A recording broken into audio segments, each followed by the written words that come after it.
नरक कौन जाता है? शरीर यहीं जल गया, आत्मा ईश्वर में मिल गई, नरक कौन गया? सुनो, आपने कभी सपना देखा है? सपने में आप हरिद्वार गए, वृंदावन गए, अयोध्या जी गए, सपना गए देखा ना? ये बताओ, आप एक शरीर से बिस्तर पर सोए होते हो और एक शरीर से सपना देख रहे होते हो। कितने शरीर हो गए आपके? एक शरीर वो जो बिस्तर पर सोया और दूसरा शरीर वो जो वृंदावन में घूम रहा है सपने में। बोलो हाँ।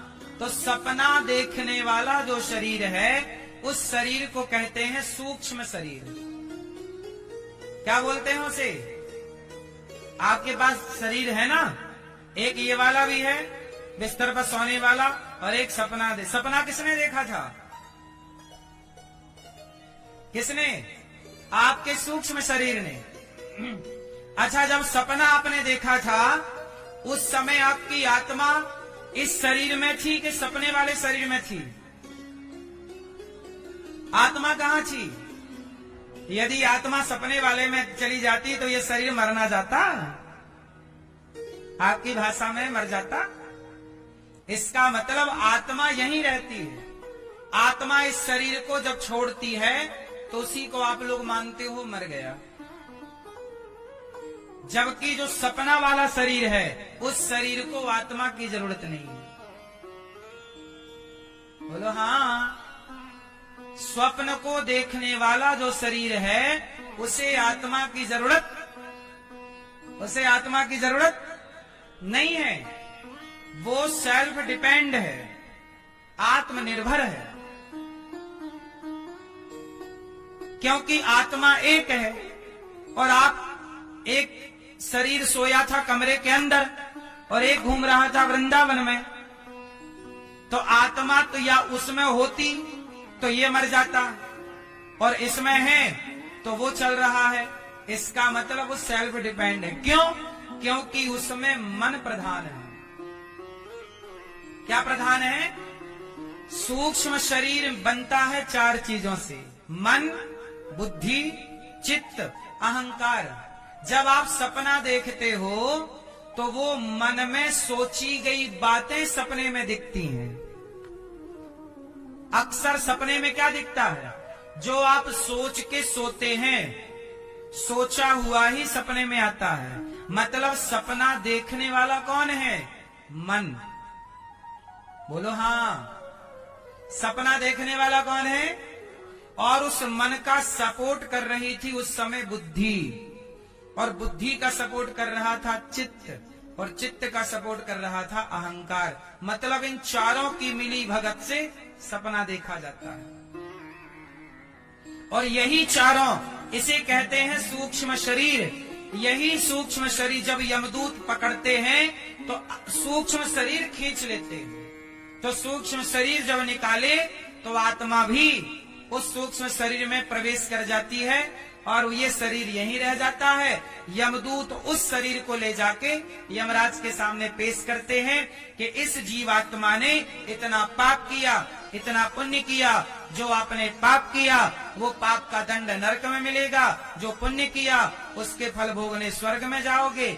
और ये आपके पाप पुण्य वहाँ अलग अलग होते हैं। पाप निकलेंगे तो पाप का फल भोगने 84 लाख योनियों में कुत्ता बनो, बिल्ली बनो, चमगादड़ बनो, हाथी बनो, शेर बनो, कुत्ता बनो। यही सब 84 लाख योनियां ही नरक है, यही भोगना पड़ता है आके। जो मच्छर है, नाली का कीड़ा देखा कि नहीं? मैया नाली का कीड़ा देखा? तो आप नाली का कीड़ा देखती रहती हो? हाँ? नहीं, आप कह रही ना हमने देखा। तो बैठी देखती रहती हो क्या? अच्छा, उसी के पास रहती हो? लियो, मतलब वो आपका पड़ोसी है। सही है, सही है, सही है। सुनो, तो नाली का कीड़ा जो है ना, वो कभी मनुष्य ही था। बुरे काम किया तो नाली का कीड़ा बन गया।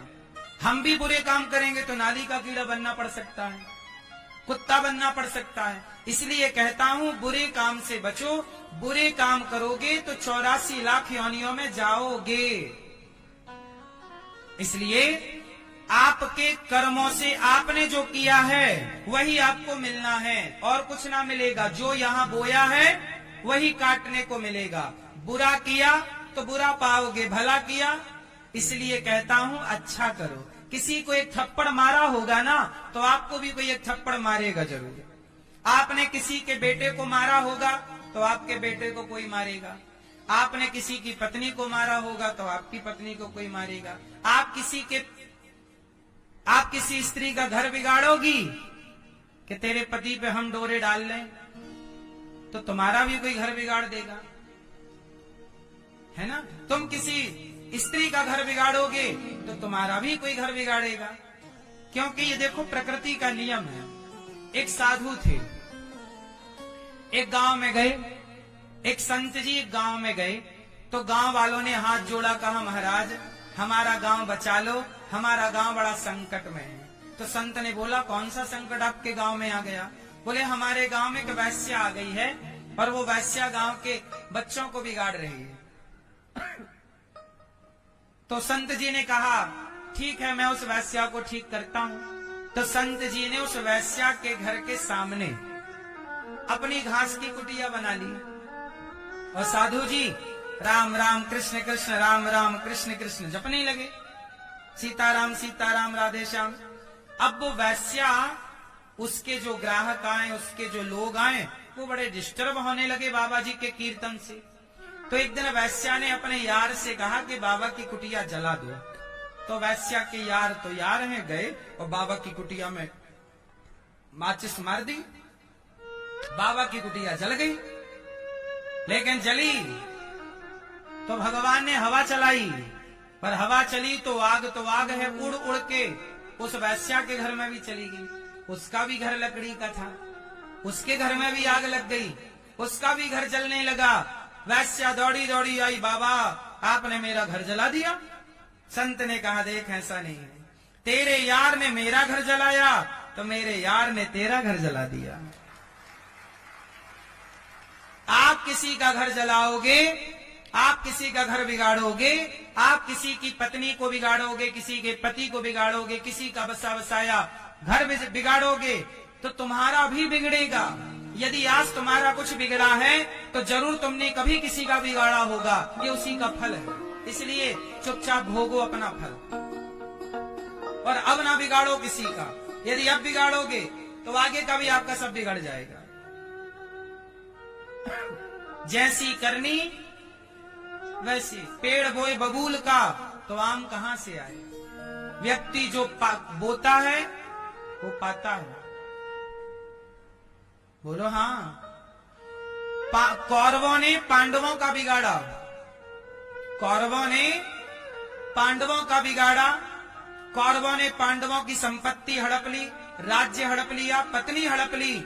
चलो हड़प लिया ना, अब देखो क्या होता है। तुमने पांडवों का बिगाड़ा तो कौरवों का भी सर्वनाश हुआ कि नहीं? बोलो हाँ। रावण ने राम का बिगाड़ा, राम की पत्नी चुरा ली तो रावण का भी सर्वनाश हुआ कि नहीं? तुम किसी का बिगाड़ो, बस बिगाड़ दिया ना, अब तैयार रहो, अब बारी तुम्हारी है। तुमने किसी के लिए गड्ढा खोद दिया है ना, चिंता ना करना, तुम्हारे लिए तैयार है। इसलिए कहता हूं 100 बार सोचिए किसी का बुरा करने से पहले। क्यों करना है बुरा? क्या मिलना है हमें? इसलिए मेरी मां, हम जो करते हैं हमारा सूक्ष्म शरीर यमराज ले जाते हैं, वही नरक स्वर्ग में जाके अपना उसी सूक्ष्म शरीर का उद्धार होता है, वही मोक्ष का अधिकारी अगला जन्म बनेगा। जैसे आपको कुत्ता बनाया गया तो जो आपका सूक्ष्म शरीर था वही सूक्ष्म शरीर कुत्ते के शरीर में डाला जाएगा। इसलिए कुत्ते का शरीर तो कुत्ते का है, पर जो उसमें सूक्ष्म शरीर है वो आपका है। अनिरुद्धाचार्य के अंदर भी एक सूक्ष्म शरीर है, आपके अंदर भी सूक्ष्म शरीर है। हर योनि में आपके शरीर बदलेंगे, स्थूल शरीर बदलेंगे, पर सूक्ष्म शरीर वही रहेगा। और वही शरीर 84 लाख योनियां भोगता है। इसलिए कहते हैं उस सूक्ष्म शरीर का कल्याण करने के लिए मन को भगवान में लगा। इसलिए कहते हैं शरीर को भगवान में ना लगाओ, मन को भगवान में लगाओ, क्योंकि मन का ही उद्धार होता है, मन की ही दुर्गति होती है। वो सूक्ष्म शरीर जो था, सपना जो देख रहा था, वो कौन था? कौन था? सूक्ष्म शरीर था, मन था। इसलिए कहते हैं माया मरी ना मन मरा, मर मर गया शरीर, आशा तृष्णा ना मरी, कह गए दास कवि। इसलिए अपने मन को निष्काम करो, कोई कामना, जिसका मन निष्काम है, भगवान में लगा, उसका मन पवित्र होकर वह मोक्ष का अधिकारी हो जाएगा, ईश्वर तक पहुंचे। वरना भटकता रहेगा 84 लाख योनियों में। अब आपके पास दोनों ऑप्शन है, या तो भटकते रहो 84 लाख में गलत काम करके, या फिर सही काम करके अपना कल्याण करो। दोनों ऑप्शन आपके पास है, क्या करना है आप चुनिए अपने लिए। जो चुनेंगे वो आपकी संपत्ति होगी, वो आपका होगा। मैं जो करूंगा वो मुझे मिलना है, आप जो करेंगे वो आपको मिलना है। किसी का कोई बांट नहीं सकता। मेरा आप नहीं ले सकते कर्म, और आपका कर्म मैं नहीं। बाप अपना कर्म बेटे को नहीं दे सकता। बाप अपनी दौलत बांटेगा, पर बाप अपना पाप पुण्य नहीं बांट सकता। माँ अपनी संपत्ति बांट देगी, पर माँ अपना पाप पुण्य नहीं बांट सकती। सबको अपना अपना भोगना पड़ता है। बोलो हाँ कि ना?